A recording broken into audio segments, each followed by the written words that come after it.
Okay, pero it was just a joke. Diggy, now picked up by Bren Esports. Talk to me about this. Bakit priority si Diggy ngayon?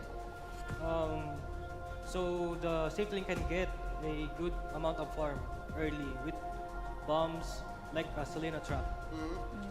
Tama ba na to assume and to take this parang with patterns, the meta is slowly becoming crowd control heavy.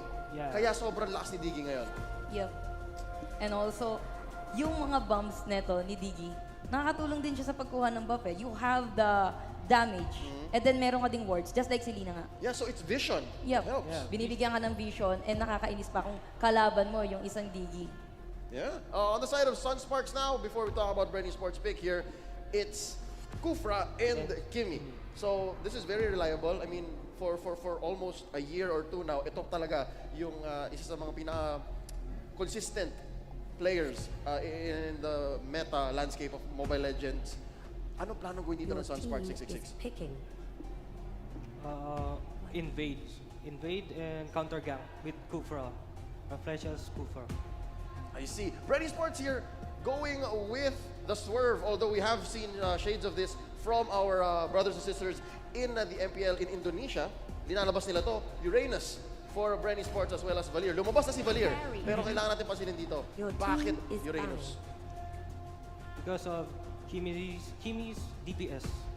Oh, yeah. Sasaluhin niya lang. Sasaluhin niya lahat kasi kailangan dito ng tank ng Bren na kayang i-withstand yung damage coming from this Kimi. But yeah, and medyo mahapdi yata si Uranus. And at some point, if gamitin na ni Kimi yung kanyang mobility, kaya ka pang habulin lalo ni Uranus. It's a GG essentially from that point on. Carry now picked up by SUNPARKS. Double marksman. Kung rank game to, nag-quit na lahat yan. What's going on? They are farm dependent as of now. How do you think Carry will work out dun sa invade gameplay? Paano yun? for me kasi, since nag-pick dito, yung Bren Esports ng Uranus, okay, tatapatan nyo yung damage or yung DPS nung Kimi namin. Laban naman yung Kimi na mage or laban naman yung Kimi na mid lane position, and then Carry, she can just get yung red buff, which is usually ginagawa din talaga sa rank games.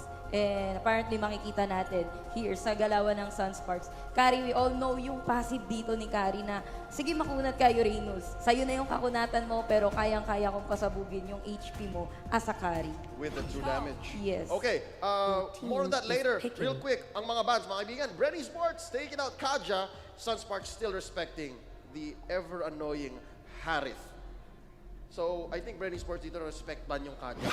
SUNPARKS, may binabantayan sila. Rafaela. Back to the picks. Your Creed team is picking picking. up the show for SUNPARKS. Last pick ng Bren Esports dito, very, very interesting. Rafaela and Claude. Yung Rafaela nakita natin ito last season. But why the Rafaela and Claude now? Because of the movement speed of Rafaela, they will invade and invade. Maaga pa lang, no? Bakbakan. And that's what I'm getting from this lineup. I mean, medyo sabog sila if you go into the late game. It's very interesting. At parang ang hirap laruin ito. But it makes sense to me now in the larger scale of things. X-Borg here for SUNPARKS. Yes, your thoughts? Bren Esports, ang nakikita ko this time, this lineup sa Bren Esports, parang halatang may tinatago pa eh. So, parang testing the tides ng SUNPARKS dito. Well, SUNPARKS as well, picking two fighters sa nila, probably yung isa magiging support dito. So, ito yung mga pickings naman sa SUNPARKS. Ito yung mga pickings sa pub match or sa rank games. Yeah, it's two fighters, two marksmen. Yep. Very interesting siya, pero at least the damage is more reliable on their side. Real quick, before we throw it over to our casters, magsisimula na ang laban, I need to... Papasok when it comes to the quality of the players individually, laban sa mga former champions. Napakaganda. Grabe. Ibang klase ang mangyayari dito. Kuya Majin, sobrang excited ako dito. Hindi ko na nga alam yung sasabihin bago itong match actually because this is such a high-valued match. Sobrang taas ng hype ng match na to. This is the debut of the latest season, MPL Season 5. Right now, nakakakita tayo lately ng sa mga leagues ng Digi Pick, Digi Priority, and mukhang pipiliin daw ng side ng Bren Esports. Very notable dito para sa side ng Bren is their utility sa kanilang lineup. Yes. Paring move, they have all the shields in the world, they have the speed, but meanwhile, for the side of SUNSPARKS, they have the early game damage and the early game control. SUNSPARKS, meron sila dito ding double marksman, Yep. technically speaking, Yep. na nakita na natin ginamit ng Zen Esports dati by the Oo way, naman, pero oo hindi naman. ganun ka-successful. This Oo time, naman. of course, Mage ang medyo galawan dito ni KLBJ. Yep. More on the position 2 na samantala, ang pinaka-main carry nila is JP. Ang nagustuhan ko dito para sa laban na to is yung dalawang team ay nagpa-prioritize ng mga objectives na nakita nga natin nagkakalituhan kanina sa mapa. Who is gonna take the red buff and who is gonna take the blue buff. Pero mukhang mapupunta kay Carl TZ dahil mukhang tataya ngayon ang Bren sa all-in Claude Yeah. late game. Meanwhile, you have SUNSPARKS, you have this insurance na meron kang carry, pero meron ka rin KLBJ. Yeah. So, in terms of carries, dalawa yung dito, 2 versus 1 ang laban, parang good. So, interestingly, nakikita natin si Few playing this support role. Yep. Samantala mo kung si Coco yung pinaka-core nila. Although we don't know yet kung ano talaga yung plano nila. I think Coco is also a support at this point. Yep. Si Few, I'm not entirely sure kung ano yung gusto approach nito ng Bren first now that they do have this Uranus. Pero Yeah. siya yung talagang tangke na kukuha ng damage, magsusok ng damage laban sa Kimi. Definitely, paring Wolf. Ang dami kasing sustain capability dito for the side of Bren. Plus the pokes din na nagbumula kay Few. You have 3 flame shots na meron ngayon sa side ng Bren na napakadaling setup para sa isang Valir at para sa isang Digi. Yes. So, after the reverse time na meron ng Digi, kapag nakapag-farm na si Carl TZ, easy blazing duet, Exactly. hindi makapwesto ngayon ng SUNSPARKS. Bakit? Sa lineup ng SUNSPARKS, they will go all in. Yeah. They have Rafflesia initiation, Yes. Grid initiation, meron ka pang show. So bago ka pa maka-all in, may heals ka from Pew, tapos may shield ka kay Digi, tapos napakaunat pa ni Coco. And ang isipin mo nga lang dito is Few is not actually playing as a support. Yep. Bukang nagaling siya dito sa gitna, Rebo and lastly yung talagang support duo dito ng Bren Esports, which means that we are seeing Core Rafaela. Hindi pa natin nakikita masyado. But this time, sa Turtle unang resurrecting laban soon. ng MPL Season 5, kitang-kita agad natin Few having this Rafaela. What is his impact? Tingnan natin mamaya. Ang daming bago nito for sure. Gagayahin na naman to ng mga rank gamers natin. That's this Rafaela Core Hero. Those are the flame shots. Both of the teams trying to prioritize Mr. Lito, si Lito Wanderer. But as I say this, that is of course the first poke of the game. KLBJ will use his flicker plus the second skill. Pero mukhang bitin dahil yun na nga ang first blood. Make that second blood. Double kill for Dr. Rebo. Nakikita natin din yung lakas dito ng Uranus. Siya yung unang ginaw pero siya pa yung nakapag-turn around ng laban. Naka-pull yourself together din siya dito. A little bit of cooldown reduction. Yep. On this, on the ultimates, syempre dun sa kanyang battle spell, I think you have to take note din na yung consecration kapag na-combo mo with that kind of emblem, ang bilis ng cooldown. Ang bilis, definitely. Kita mo gano'n siya ka-aggressive ngayon. And Uranus is the best counter para sa isang Kimi dito. Exactly. Without any kind of burst, kailangan pa nila si Kari dito, and that gave Bren Esports the space to get the first turtle of the game. We are now having the item check. Look at the items of the carries right here, Wolf. Si Kari, automatic, will go for the Azure Blade. But right now, what's happening? They are still trying to get Uranus, pero mukhang bitin pa rin talaga, Wolf. Hindi nila kaya naman. Samantala si Grid sa gitna. Ayun lang. Killing spree para dito sa ating Valir. Hinabol na si JP. JP with the flicker gets away. Yeah. Para sa Bren Esports, okay na sila sa isang pitas. It's all about control para dito sa side ng Bren Esports. Control meaning hindi lang stun,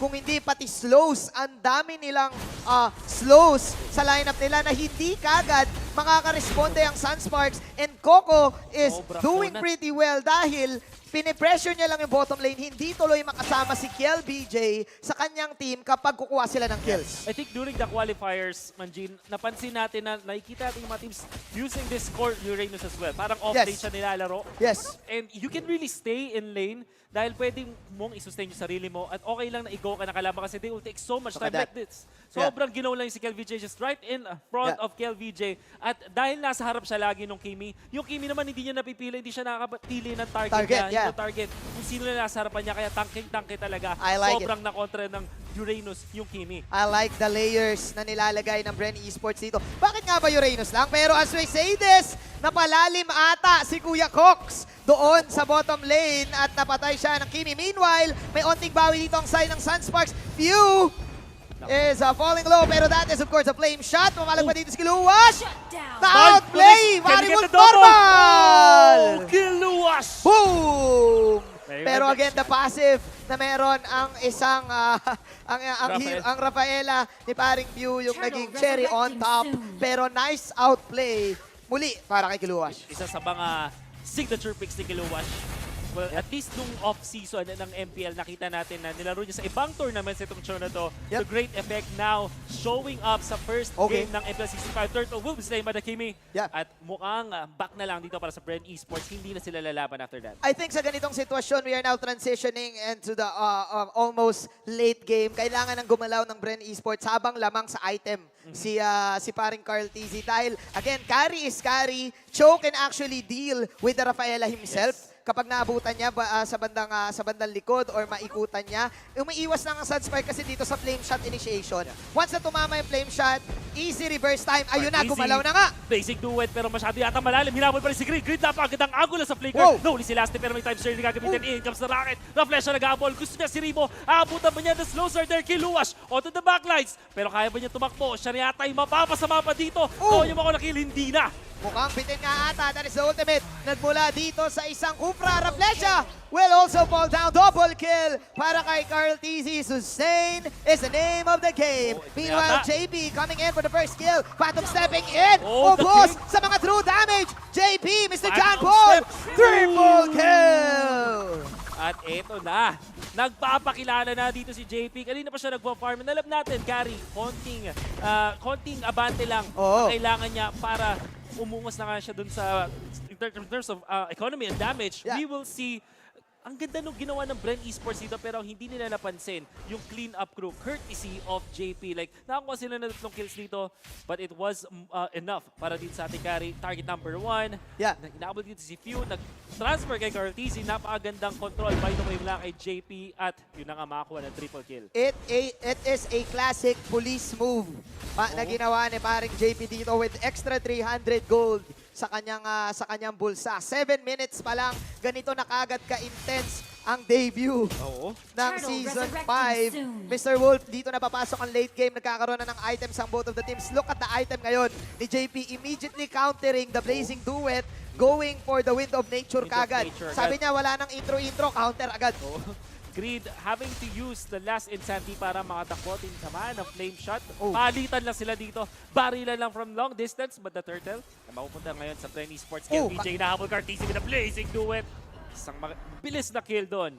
What's interesting, Wolf, alam kasi isa si Carl TZ sa player na alam niya yung capability niya. And with the shield na meron yung turtle, kayang-kaya niya habulin kagad yung Kimi. But as I say this, JB going for the Wind of Nature, pero mukha bitin. Naku, yun na nga, hindi sapat ang Phantom Step. Nasastun pa siya dito, Kiluwash. Napadash na untog ata. That's insanity. Kiluwash! Dalawang tatamaan. Naku The po. burst is real. Lasty is falling low. Naku po, patay ang Quago. Pero naku, nagbabak na ata yung dalawa. Pero papalag pa rin. Kiluwash on the backline. Si Ribo yung gusto niya dito. Tatama Oh. pero stun. Pero si Carl TZ enough para pugamit din sa Kiluwash. At mukhang siya pa yung mapapatay dito. The turnaround from Bren Esports. Tatlo ang kanilang napatumba. Hinahabol si Raflesia pero hinahayaan na lang nila. Mag-push na lang yata dito sila sa gitna. Wala silang catch. After kasi nilang mag-catch, kayang-kaya pa silang i-dash in, dash out ng side na Bren! Blazing duet para dito kay Carl TZ and it will give Bren the first tower sa mid lane. Wow. Sa sobrang intense ng laban na nakikita natin, grabe. Hindi natin akalain na ang baba pa lang ng kill score dito pero si JP, hinahabol nila dito. Meron ng hatak at yun na nga, flicker away. Wala kay Hatak JP, Minas. medyo maganda, kalmado dito si JP para hindi mag-overreact and he will survive in that case. Tamang chillax lang, sabi ng Bren. Alam mo, kaya naman natin kasing makipag-crossoveran eh. Sa lineup kasi ng SUNSPARKS, in basketball terms, kaya nilang habulin ka. Pero sa side ng Bren, sobrang dami nilang mobility. Kumbaga, sobrang dulas nila dito. Ang dami Madulas, nilang madulas. options. Pag hindi tumama yung Tyrant's Revenge or yung Dragon's Rage, yung Way of the Dragon. Way of the Dragon na meron Dragon's Way. si Kiluwash dito. May speed up ka, may time journey ka, magpapabilis si Uranus, Ang dami eh. Meron ka pang BMI. Actually, dalawa din yung pang-cleanse nila dito. Like Rebo with a Consecration. Meron din parang semi-purify yun. Oo. And then you have Coco with a Consecration na ultimate. Yeah. So, So, iwas na meron lang. sila talaga Yeah. ditong pang-cleanse nga. I think there's no other way. Parang purify effect. Yeah. Pero in MOBAs, in general MOBAs, it is considered as a cleanse. Yeah, kaya hindi maka-target ngayon si KLBJ. Ikaw yung nagsabi nito, hindi mo mapipili yung target mo kung isa kang Oo. Kimi. You would rather go to the backline and hope for the best na madamage mo lahat. And JP, hindi siya nakakalapit kagad unless makakuha siya ng isang magandang move from the flank. Kaso, ang problema, ayan o, tinatakbuhan lang siya. Look at this! KLBJ! Bitin ang damage mo, Carl TZ! 1v1, Apoy laban sa Apoy, pero si Greed ang mapapatumbahan ni Rebo. Dalawa. Down for the count for SUNPARKS at kasama pa yung Lord para sa Bren Esports. Easy Lord for Bren Esports plus Winter Truncheon para love it. kay Kuya Coco. 2-1-4. Anong klaseng comeback kaya ang magagawa ng SUNPARKS dito? There's a 3,000 gold lead and look at the sustain right here. Even without the Lito Wanderer, Yeah. pwede magstay in lane ang side ng Bren Esports because of you. Ang medyo kailangan pang bantayan dito ng Bren Esports, comebacks can be real. SUNPARKS to. Alam natin marami sila ng comeback na nagawa before and they have the right tools to deal with it. Meron silang dalawang marksman na nagsiscale din up until the late game, so kaya pa nila depensahan to. Tingnan natin dito, Blazing Duet. Ako, tatamaan yung dalawa. Si Kaltisi ang nasa camera. Wind of Nature, PMI out. Pero pulado siya. Greed, ayun na yung mga torrent. Yan na yung mga flames. Habang nag-first kill dito si parang KLBJ. Naku po, Greed. Medyo makunat siya ng onti dito. Coco, tinatangke lahat. Habulan, portion. Kiluwash mula sa kilid. May dash in. Pulado si Doc Rebo. Doc Rebo will fall down. At ayun pa yung dashes niya na slow. Si paring Coco ni Rocket. Pero wag nyo na atang habulin. Dahil si Coco ay tatakbo na lang using the Cyclone Eye. SUNPARKS will defend their tier 3 tower.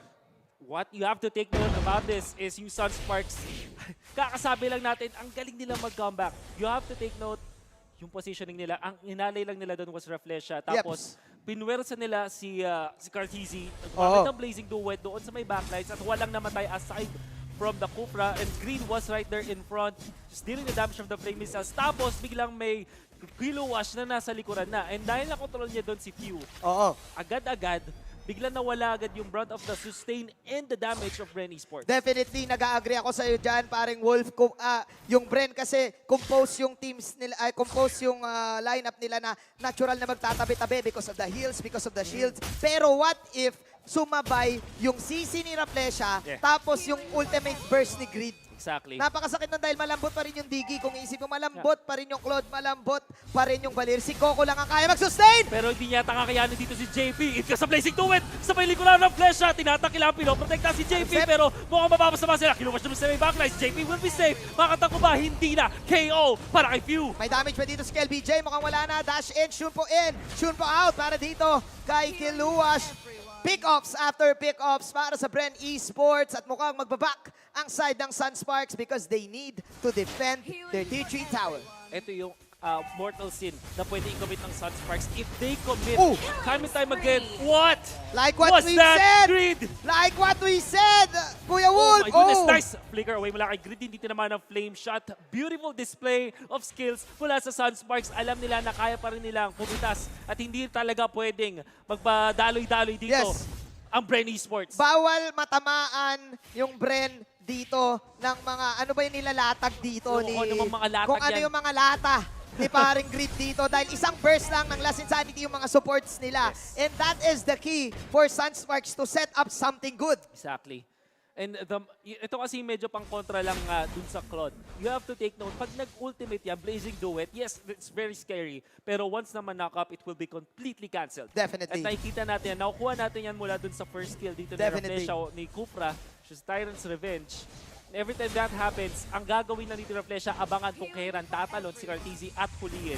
I think sa ganitong sitwasyon, mahihirapan ng Bren dito in terms of 5-on-5 team fight. Because look at Greed. Talagang tinatangke lang lahat by using the Firaga armor. So dito na magkakatalo in terms of controlling each lane. Saan ba pupunta si Coco? Saan ba pupunta si Kiluwash? Kasi kung papapiliin ako ng offlane, Kiluwash can go for the split, but Kiluwash can also kill.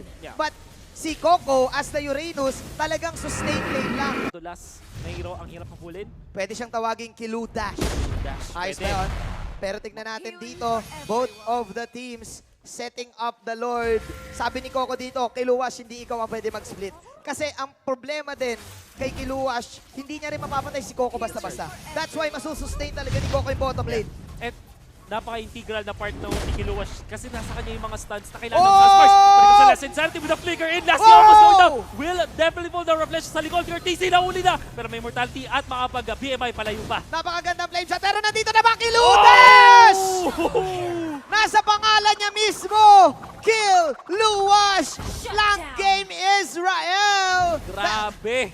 Ang pulis ng Sunsparks. Nandito na si Cartesi sa may bandang likod. Winter Crash is gonna be used. Coco in trouble. Pero makakuha pa siya ng kill doon sa Kimi. Nandito si Carl TZ, pulado si paring Jamie, phantom step. Oh! Nako, nakuha pa ni Kiluwas dito ang Lord. Sabay dash out, sabay back na. Nakuha na namin. Mission accomplished. Raplesha running for his life. But man, Sunsparks. Captain Pew. Captain Pew. Habulin niya dito si Kiluwas. Hindi niya kaya mag-TP at kaya pa niya mag-recall. Raplesha, kumontrol na mag-clear na lang ng minion wave dito. Iaaling na niya yung buhay niya pero may isang nakalusot. Kaya ba niya makatakas? Naku mo, yatap pa rin. And that is gonna be a wipeout. Very scary para sa Sunsparks. Sobrang scary non Wolf dahil may isang wagon yung Bren Esports. Kung siguro puno yung buhay ng wagon na yon, Team Push Bren can actually push this tower and easily get this Lord. Ngayon, nag-buy time yung Lord para sa kanila para mabuhay si KLBJ, para mabuhay si JP at si Greed to defend. And you have to take note, Manjin, meron na agad lamang yung Sunsparks after that. Oo. Sila na yung nasa abante ngayon. This game is so intense. Napunta kay KLBJ yung red buff. This is dangerous. Ito yung nagiging dangerous sa lineup ng Bren. Kahit anong gawin mo, the nature of their heroes, squishy talaga. Pwede mo talaga mapitas. Nakita natin yung damage output without the immortality. 1 last insanity and 1 maximum charge from the Kimi in the X-Borg. Easy out yung Kwago. Easy out si Lasty. Kailangan mag-back agad. I think that there was immortality pop din nung nangyari na yun. Kaya nakatakbo pa siya ng konti. JP, nakuha ba niya? He gets it. Nakuha niya yung buff. Oh no, unlimited phantom steps. There you go. So, dalawang buff yung nakuha ng Sunsparks. Well, may isang red na mapupunta at least for Bren Esport. So, they can work with that. Alam mo kasi, paring Wolf, na isusulat yan eh. Hindi papayag ang Sunsparks na easy basket ang laruan nila. Sila na ngayon ang nagpe-pressure para dito side ng Bren Esports. Coco, half-health na siya dito. Last insanity once again. Para kay Green, pero pasag dito ang top lane. Oh no, is this another Sunsparks comeback na nakikita natin sa game na to? Kiluwas will dash in sa loob ng base. Bren Esports, sama-sama na. Sama-sama na. Nagdedepensa dito sa gitna. Pero sabi ng Sunsparks, divide and conquer. Guluhin lang natin sila sa gitna. Hindi sila pwede mag-iwalay. Team fight ang gusto ng Bren Esports. Samantala Sunsparks, they can afford for the split push. Yes. Now JP medyo umaabante. Pinipate nila si Coco palayo. Pero ang Bren Esports still keeping themselves intact. Hindi mo na sila nag-iwalay dito. The moment na mas madisect sila ng Sunsparks, dun sila madadali. Disiplina ang laban ng Sunsparks dito. Greedy just too tanky. Nako. Talas insanity na pati siya dito na maring JB. Pero ayun na sinasabi natin, Blazy Duet para kay Carl TC, BMI out. Flame shot nag-miss. Pero sabi ni Kiluwas dito, ako na ang control sa'yo. Oh! Time journey yung gagamitin nila pero kaya ba nila mag-survive this time? Greed will tumble away. Wala na siya immortality. Very low. Kiluwas does have immortality and they will survive. Sabi ni Kupra, sabi dito ni Raplesha, ganito yun oh. Pero namatay dito si paring Raplesha. Pero okay lang dahil again, sustain game para dito sa side ng Sunsparks. Gusto na nilang tapusin. At nakikita na nila yung kalamangan nila. Lahat sila dito naka-immortality. Immortality. It's gonna be important how you manage immortality, by the way. Kasi sa mga gantong late game na situations, isang immortality mapap mo, 1 minute ka, more than a minute ka, biglang parang nawala ng item. Parang nagtapo ng item na 1 minute ka wala nun. So that's economy na nawawala sa'yo. And I think that teams like Sunsparks and Bren Esports, grabe yung respeto nila sa mga immortalities. You will notice, yung teams na bawas yung immortality, hindi sila lumalaban. Maghihintay sila ng Totoo ka dyan, pero ganito, ito na yung nakakatakot na carry. Sabi niya, kayang-kaya ko na yung Uranus dito, kahit siya lang mag-isa. Uranus, last insanity coming out again from Greed. Punong Piraga Armor yan! Lalaban si si Luwash. On the backlights, Rafaela will go down. That's few nang wala ngayon sa Bren Esports. Isang magandang pitas na naman mula sa Sunsparks. And naku po, Sunsparks, even though leading ang Bren dito sa kills, Kiluwas is just playing mind games. against Bren Esports. Hindi mo bumabalik-balik pa. Grabe. Sumaswag-swag pa. Psycho lang to. Look at the minimap. Yun naman pala yung target. Kiel BJ and JP targeting the Lord. Samantala si Greed, last insanity sa tatlo. Ooh. Pupuntok na, there is gonna be the time's journey. Will be used. Lord will be taken down. Oh. Nahuli pa nga. Sunsparks, pero may blazing to win sa likod. Kaso, Wither Trap should ginamit ng Sunsparks. That is gonna be a cancelled ultimate. Bitin na yung damage output ng Bren Esports dahil lahat ay binuhos nila kay Carl TZ. Rafaela hindi naman talaga makaka-burst Oo. kapag umabot ng late game. And look at the combo na meron ng Sunsparks. Last Insanity layered with the maximum charge, layered with the Tyrant's Revenge and the Tyrant's Rage. Malayo pa lang, bursted ka na. And Bren Esports, kahit meron silang mga ranged heroes dito, medyo kailangan nila ng up close and personal. Uranus, kailangan lumapit.